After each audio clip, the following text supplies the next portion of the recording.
a smile, and he wins his first bout by a score of 28-13. Yo. What I want to know, hold on, let me fix my face cam. Really, what I want to know is, how the hell did someone win $100,000 just running the ball?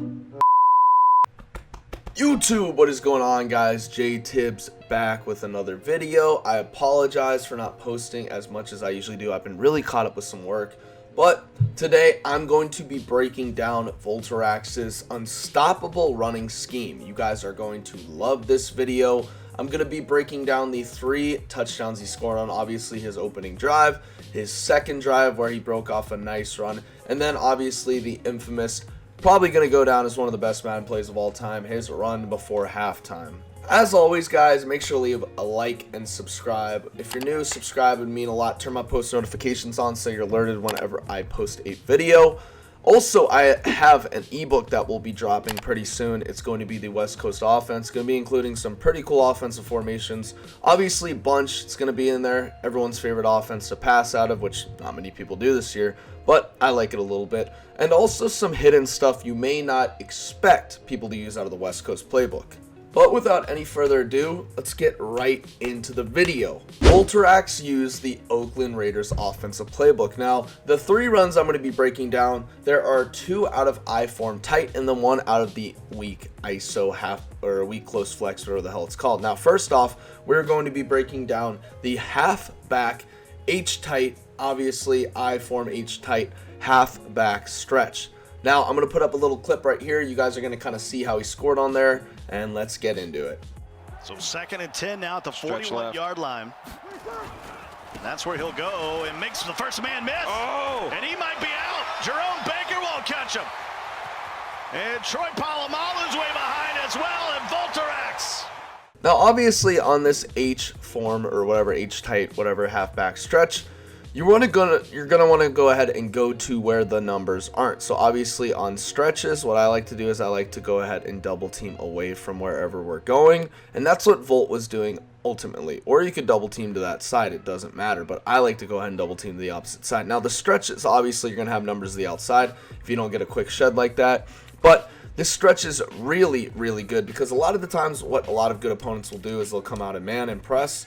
And what you can go ahead and do to ultimately mess around with this and kind of mess with the offense is, you know, kind of just audible so you can keep the defense honest. Now, what an audible is going to do and what Volt was doing a lot of the times during these games is the audible is going to go ahead and mess up the defensive alignment. So if I go ahead and audible right back, which means I audible back to my previous play, which on the Xbox controller is X and back L trigger, PS4 controller is square and back L trigger, you guys are going to see that that corner is going to come in a little bit closer, and this is what Volt wanted. Obviously when you motion him, he is manned up, so he will follow him, but if we can go ahead and motion him, look what I just did to the defense, to where we have no corner on that side. We actually have just one deep guy on the other side. Obviously I can go ahead if I want and flip it to the right side if I really want to, but it's really up to you guys. You want to go ahead and make sure that you're always running the ball to the weak side of the numbers.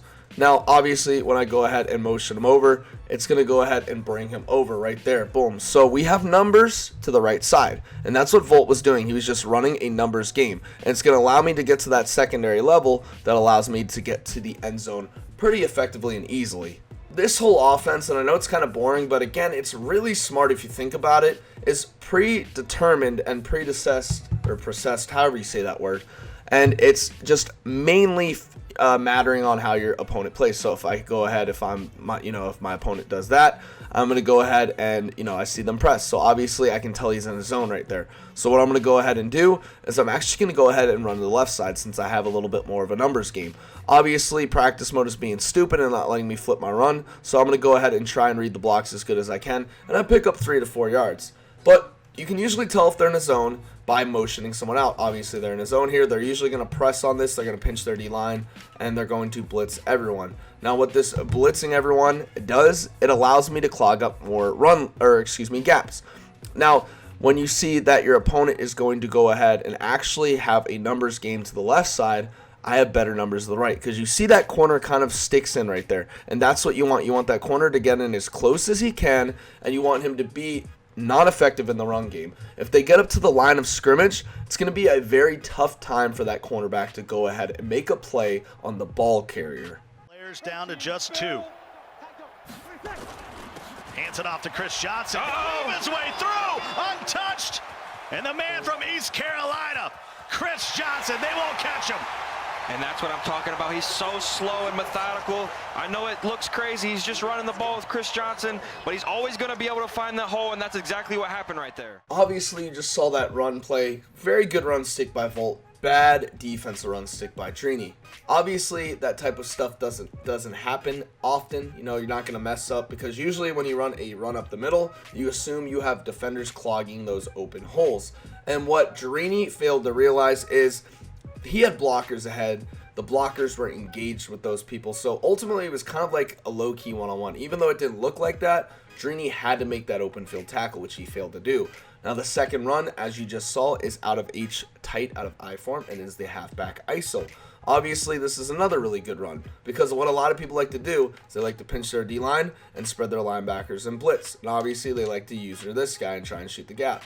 Now, you can go ahead and run this regularly, but what Volt was doing was he was flipping with the side that the user went, because he knew the user, if it was on a side where he had to plug the hole, it was going to be a little bit harder for them to plug it, because the blockers tend to see when they see an open hole and they see an open user, they're going to go ahead and guard him. So again, you're going to double to that side, and you're just going to run for an easy gain. Obviously, it makes a very easy run if your opponent doesn't know how to stop the run up the middle, and this is ultimately what Volt was doing to Drini. Obviously, what a lot of really good players like to do is they like to go ahead and stand in a gap and try and, move out of that gap. Like, I'll try and imitate it right here. But obviously, it's hard to do that, whenever you're being blocked by a blocker. They usually rely on the quickness of the defender, therefore allowing them to shoot back and then shoot back into the hole. But obviously, with this run play, you guys see, it just makes for a really tough time. This year especially, I don't know what it is. You guys may think stretches are unguardable. In my opinion, I think the inside run is virtually very hard to stop.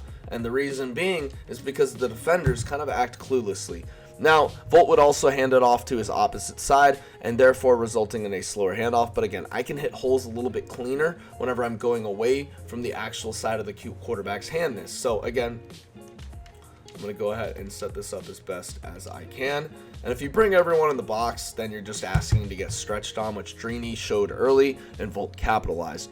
So again, if I see my opponent doing that, I'm just going to go ahead and run for a 4 or 5 yard gain every time. I mean, if they're all in the box, all I need is a quick, speedy halfback, which literally everyone who runs the ball this year has, and I can just hit the outside hole. But you see how effective I am able to go ahead and hit these holes. Even with these linemen shedding, I'm able to go ahead and hit them very, very quickly with Zeke. And this is what Volt was determining on. He was pretty much relying on Drini's user to be in that hole, because he knew if I can get the user in that hole, well, then there's a better chance that he shoots the wrong gap and I could be off for a touchdown, kind of like just making a man miss and doing something like that. Very effective and very, very easy. 61 yards, and he'll hand it off one more time. Little stop and go, little spin to the other way, and Chris Johnson. No way. No way. He's got to get it. Volterax. No way. With maybe. Lastly, as you guys just saw, that run before half was really, really good. However, there's a method to the madness behind it. As you guys saw, that run was amazing. I mean, to be honest with you, I don't know if I could pull it off. I'm going to try and show you guys. However, there is a method to the madness behind this run that Volt ran. Now, this run is specifically set up to be in the open field, and Volt even said he had runs labbed up against 3-man deep. Now, this run, I was kind of toying around with it, and when you run the weak close flex flip, it's actually really, really good. Now, the play is halfback dive that he ran out of. Obviously, we're going to go out and come out in 3 deep. Now, what Drini did was he backed up his guys and pass committed. Now, what this is going to go ahead and do is when you pass commit, your defenders aren't going to be looking for any run fits. Hence, therefore, you're going to have running lanes. Now, what Volt ended up doing was he double teamed the side he was running to. He ended up sitting in the backfield, and the moment he saw a defender go near him, he spun out and he waited for the blocks. And he kind of did something like that where I'm able to go ahead. Wow, first try I end up scoring. Now, the reason this run is so good against a man up 3 deep is because of the double team feature. The double team feature is allowing the blockers to set up towards that side so that all the defenders come over, crashing over. And you see I'm going to be able to sit up here, and the moment I see a defender kind of engage with me, I'm going to go ahead and kind of just lead him on and try and get to the outside kind of just like that. Now, the reason he ended up using this run is because look at how good the blocking is to the right side. And this is what Volt was thinking. He was thinking if he can get Drainy's man-to-man players, obviously it's 3-man deep, to go ahead and converge to that side, he hits a quick spin, it's just going to be him and Drainy's user. And obviously Drainy's user wasn't quick enough, so if I just wait right here, and the moment I see a defender converging, I follow my blocks, and I'm going to go ahead and hit the outside. And that's kind of what he was doing on that run to go ahead and get to the outside. It made a lot of sense. He was able to go ahead and abuse a lot of holes there, and ultimately I think it was the smartest thing he could have done in that situation. Again, his whole team was juiced. Again, he was just running the ball, so he had really good offensive linemen with good high awareness and play rec, and then obviously had a 2 running back dual system.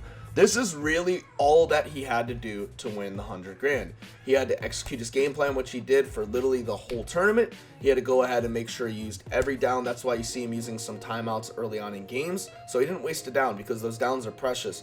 And third, had to make sure he had to play lockup defense, which we will probably go over in a separate video. But for now, this is how he won the 100 grand. And if you guys put your mind to it, I promise whatever mode you guys start, trying this out in, weekend league, seasons, franchise mode, you're going to be successful with it. So I hope you guys enjoyed today's video. Yeah, we easily made our like goal last video, so that's why I was bringing it to y'all. I mean, this is Volt's offense. It's pretty simple and easy, and I know you guys can run it at home too. If you guys haven't already, I'm going to actually leave a link to his Twitter account. Go give him a follow. He's a really friendly guy. I've had a couple discussions with him. Really cool guy. Puts a lot of time and effort into the game. I'm happy to see it's paid off for him with his first belt. Hopefully he wins many more to come, but it's going to be awesome to see him compete in the future. That's for sure. Dude is one of the smartest players in the game. So I am signing off. I hope you enjoyed today's video. Make sure to subscribe if you're new. Leave a like if you're returning or new. And as always, peace.